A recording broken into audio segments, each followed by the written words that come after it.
दोस्तों आज का हमारा जो टॉपिक है वो है एनुमरेशन जो सी प्लस प्लस में है। आइए देखते हैं। Enumeration is a user defined data type है। एनुमरेशन जो है यूजर डिफाइंड डाटा टाइप है that can be assigned some limited values, जिसके अंदर जो है कुछ लिमिटेड वैल्यूज होते हैं। जिस तरह से हम स्ट्रक्चर जो है कंस्ट्रक्ट करते हैं तो उसमें आप देखते होंगे कि हम जो है एक वेरिएबल्स उसमें डिफरेंट टाइप का वेरिएबल्स डिक्लेयर करते हैं। उसी तरीके से enum भी जो है स्ट्रक्चर के जैसा है, लेकिन यहाँ पर हम जो है कांस्टेंट डिक्लेयर करते हैं। These values are defined by programmers, और ये वैल्यू जो है प्रोग्रामर डिफाइन करता है क्योंकि यूजर डिफाइन तो है at a time of declaration. कब? टाइम ऑफ डिक्लेरेशन के बाद। तो कुछ ये एग्जांपल देखते हैं दोस्तों।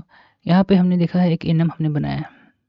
ये enum कीवर्ड के यूज से ही हम enum को डिक्लेयर कर पाते हैं, जहाँ पर हमने कलर्स नाम दिया है और 3 वैल्यूज इसके अंदर हम डिक्लेयर किया है, रेड ग्रीन ब्लू। उसके बाद हमने कलर 1 कलर 2 दो वेरिएबल्स हमने बनाए हैं enum का, जिसमें कलर 1 में हमने रेड को असाइन किया है और कलर 2 में हमने ब्लू का असाइन किया है। Assigning the numerator red to the colour 1, assigning the numerator blue, इसके अंदर के वैल्यू को न्यूमरेटर कहा जाता है, टू द कलर 2। कलर 1 को आप प्रिंट कलर 1 कलर 2, ठीक है। जब हम कलर 1 और कलर 2 को आउटपुट कराएंगे तो ज़ीरो पर यहाँ पर ज़ीरो शो करेगा और यहाँ पर 2 शो करेगा, क्योंकि हम जानते हैं ऑटोमेटिकली है दोस्तों। ऑटोमेटिक जो हो क्या होता है, हमारा कंपाइलर जो है डिफ़ॉल्ट इसको 0, इसको 1 और इसको 2 रखता है। अगर आप 0 से स्टार्ट नहीं करवाना चाहते हैं तो यहाँ पर रेड इक्वल टू 1 अगर आप दे देंगे तो ऑटोमेटिक इसका वैल्यू 2 और 3, ये बाद में देखेंगे, अभी इतना ही समझते हैं। Invalid assignment will generate the compiler error if uncounted. अगर इसी कलर 1 में कलर 2 में दोस्तों मैंने यहाँ फ्लोट वैल्यू और यहाँ पर कैरेक्टर वैल्यू असाइन करने की कोशिश की है, जो कि न्यूमरेटर का बात नहीं है। ये फ्लोट वैल्यू है और ये कैरेक्टर वैल्यू है। तो आप देखोगे यहाँ पर फ्लोट और न्यूमरेटर जो यहाँ पर एरर जनरेट करेगा। अब आउटपुट की बात कर लेते हैं। आउटपुट में देखोगे तो कलर 1 और कलर 2 जो है आपकी स्क्रीन पर दिखाई दे रहा है। अब देखिए ब्रेकडाउन यहाँ पर हो रहा है, declaration of the enum. Annum को किस तरह से हम जो है डिक्लेयर कर सकते हैं।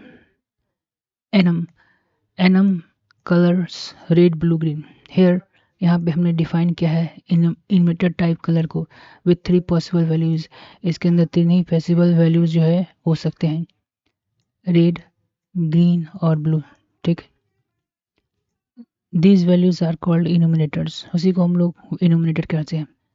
और they are automatically assign integer value starting from 0, और ऑटोमेटिकली जो है कंपाइलर इसमें वैल्यू जो है असाइन कर देता है फ्रॉम जीरोस, जैसे रेड को 0, ग्रीन को 1 और ब्लू को 2। उसके बाद हम देखेंगे, उसके बाद यहाँ देख रहे हैं कि assigning the value to the enum. Enum में किस तरह से वैल्यू हम असाइन कर सकते हैं, जैसे कि हमने कलर 1 में रेड और कलर ब्लू कलर 2 में डाला है। We declare to the variables color 1 color 2 of the enum colors and assigning them the numerator values red and blue respectively, ठीक है। कलर 1 जो है वो 0 असाइन कर देगा क्योंकि red is a 0, and colour 2 assigning value 2 blue is 2। Compiler error की बात करते हैं हम लोग यहाँ पे। देखिए कलर 1 में जो हमने फोर्ट वैल्यू असाइन करने की कोशिश की और यहाँ पर कलर 2 में जो हमने कैरेक्टर वैल्यूज को असाइन करने की कोशिश की है, जो कि इनम का पार्ट ही नहीं है, can not assign a float value in animated types. यानी कि एनिमेटेड टाइप में जो है हम लोग फ्लोट का वैल्यू असाइन नहीं कर सकते, नहीं स्ट्रिंग कर सकते हैं, और हम कैन असाइन नहीं कर सकते। If you try to assign the float value जो कि 0.5 है और कैरेक्टर वैल्यू जो कि जी है, एनिमेटेड वेरिएबल हम असाइन करने की कोशिश करते हैं तो ये जो है जनरेट एरर करता है, because the animated type can only take of predefined values.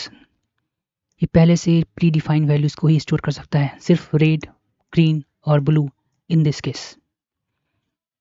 कुछ समरीज देखते हैं दोस्तों। Takeaways enumerators take restricted variables to specify the predefined values.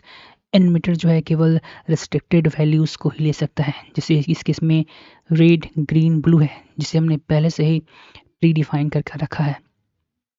Compiler automatically assign the integer value starting from zeros. Compiler जो है automatic integer values में assign कर देता है, जो कि हमेशा 0 से स्टार्ट होता है इंडेक्स नंबर इसका, लाइक एरे इंडेक्स, जैसे कि हमने इंडेक्स वैल्यूज में देखा था, जैसे कि एरे का इंडेक्स होता है 0 से। Attempt to assign invalid values, और इसमें अगर न्यूमरेटर में हम कोई भी गलत वैल्यूज को असाइन करने की कोशिश करते हैं तो वेरिएबल जो है वो कंपाइलर एरर शो करता है। आज का हमारा टॉपिक है C++ इनुमेरेशन, यानी कि enum. C++ enums. An enum is a special type that has represent a group of constant unchanged value. An enum जो होता है एक स्पेशल टाइप होता है जो ग्रुप ऑफ कांस्टेंट को डिस्क्राइब करता है, यानी कि रिप्रेजेंट करता है, कांस्टेंट जिसका वैल्यू जो चेंज ना हो। To create an enum use the enum keyword, और enum को क्रिएट करने के लिए जैसे हम स्ट्रक्चर में स्ट्रक्ट कीवर्ड का यूज कर रहे थे, उसी तरह enum को क्रिएट करने के लिए हम लोग enum का enum कीवर्ड का इस्तेमाल करेंगे, followed by the name of enum, और उसके बाद वेरिएबल का नेम देंगे, ठीक है, उस enum का नाम देंगे। And separate the enum items, और जो मेंबर जो हम जो डिक्लेयर करेंगे इन्हें हम जिसमें आइटम्स कर रहे हैं उसको कॉमा के साथ सेपरेट करेंगे। जैसे हम देखें enum हमने यहाँ पर डिक्लेयर किया है, तो enum कीवर्ड हमने डिक्लेयर किया है, तो enum को बनाने के लिए enum के साथ साथ लेवल उसका नाम दिया है, और उसके अंदर तीन वेरिएबल लो मीडियम हाई हमने क्या किया है, वैल्यूज को डिक्लेयर किया है। नोट कहने के लिए क्या करा था, last item does not need comma, इसमें लास्ट में देखेंगे तो कॉमा हमने नहीं लगाया, उसको कॉमा की जरूरत नहीं है। इट इज नॉट रिक्वायर्ड, ये जरूरी नहीं है to use the upper case, जरूरी नहीं कि आप जो है अपर केस यानी कि कैपिटल अल्फाबेट का यूज करें नाम को देने के लिए, बट अफसर कंसिडर्ड गुड प्रैक्टिस, लेकिन ये गुड प्रैक्टिस माना जाता है। enum is a short form enumeration, enum जो है शॉर्ट फॉर्म है किसका, एनुमरेशन का, विच मीन्स स्पेशली लिस्टेड, जिसका मतलब होता है स्पेशली, मतलब खास तौर पर। यहाँ पर आप देखोगे इस कीवर्ड का मीनिंग जो है, एनुमरेशन का मतलब होता है स्पेशली, मतलब कि विशेष रूप से किसी भी चीज को लिस्टेड करना, ठीक। टू एक्सेस द enum को हम लोग आप किस तरह से एक्सेस कर सकते हैं, you must create a variable, इसके लिए आपको जो है वेरिएबल क्रिएट करना होगा। Inside the main method and main function के अंदर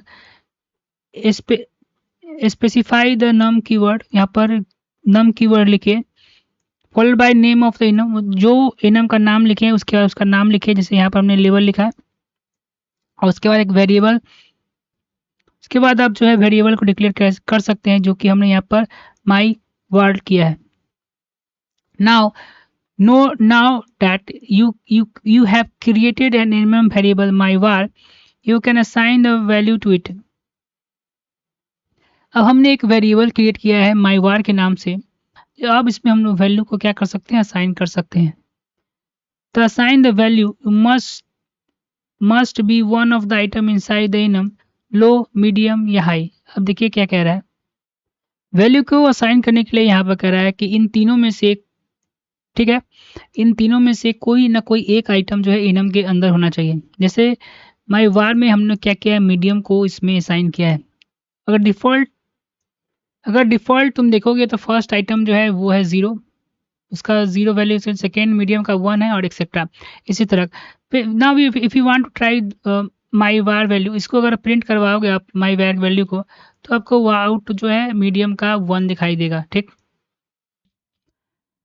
यहाँ पर तुम देखोगे कि हमने जो है वो माई वर्ड जो हमारा वेरिएबल था उसमें हमने क्या किया है, वैल्यू जो है मीडियम असाइन किया है। बाय डिफ़ॉल्ट जो है दोस्तों, बाय डिफ़ॉल्ट जो है आप जानते हैं कि ये बाय डिफ़ॉल्ट जो इसमें वैल्यू जो है 0, इसका वैल्यू 0, 1 और 2 होता है। जब हम वी आर को यहाँ पर आप देखेंगे, वी आर में हमने मीडियम को असाइन कर दिया, जब मैं VR को जब प्रिंट करवाऊंगा तो हमारा आउटपुट जो है वो 1 शो करेगा माय फ्रेंड्स, ठीक। और हम इसका वैल्यू भी चेंज कर सकते हैं इनम का। As we you know that the first item of enum has value 0। हमने जो इनम बनाया था उसका डिफ़ॉल्ट वैल्यू 0 से स्टार्ट होता है। The second value has 1, second value जो है 1 होता है, एंड सो ऑन, ठीक है, ऐसे ही होता है। To make more sense of value so we can easily change them. Value को मेन सेंस बनाने के लिए आप तो इजीली चेंज कर सकते हैं। जैसे मैंने यहाँ किया है, लोअर को 25 असाइन किया है, मीडियम को 50 और हाई को 75। अब जब यहाँ पर हम माई वार जो मेरा वेरिएबल था उसमें जब हमने मीडियम को असाइन किया है, उसके बाद जब हमने प्रिंट कराया तो ये जो है 50 प्रिंट कर देगा। Note that if you assign the value of one specific item the next item will update their accordingly. अगर देखिए यहाँ पे लो में हमने क्या किया है कि 5 को असाइन किया है, तो ऑटोमेटिक जो है ये 6 और ये 7 जो है असाइन हो जाएगा, यही कह रहे हैं। इनम का जो है स्विच स्टेटमेंट किस तरह इस्तेमाल करते हैं, जैसे कि हमने देखिए इनम हम बना लिया है और इसको जो हमने 1 असाइन कर दिया, ठीक है। उसके बाद हमने वेरिएबल बनाया जिसमें माई वार में मीडियम को हमने क्या किया है, असाइन कर दिया है। अब माई वार का जो वैल्यू केस बना रहे हैं, माई वार का केस कितना है, 1 है, माफ़ कीजिएगा 2 हो जाएगा, क्योंकि 1 हमने असाइन किया तो 2 ये 3 हो जाएगा, तो 2 कहाँ मिल रहा है, केस 2 में, तो ये जो है मीडियम लेवल जो है वो प्रिंट हो जाएगा हमारा। अब बोला है कि why and when to use enums, कब और किस लिए जो है इनम का हम इस्तेमाल हमें करना चाहिए। तो enums are use to give the name to the constants. Enums का इस्तेमाल हम जो है वो किसके लिए इस्तेमाल करते हैं, तो नेम्स देने के लिए, किसको, कांस्टेंट का, विच मेक इजी कोड, जो हमारी इसको रीडेबल और ईजियर बनाता है एंड मेंटेनेबल बनाता है। Use the enum when you know A value that. Is am का कब इस्तेमाल करें, जब आप इसका वैल्यू जो है जान दें, हमें पहले से पता हो, जैसे कि जिसका वैल्यू जो है कभी भी नहीं चेंज, जैसे मंथ हो गया, डेज हो गया, कलर हो गया, डेक्स हो गया, डेक्स ऑफ कार्ड हो गया, इसी के बारे में बोल रहा है।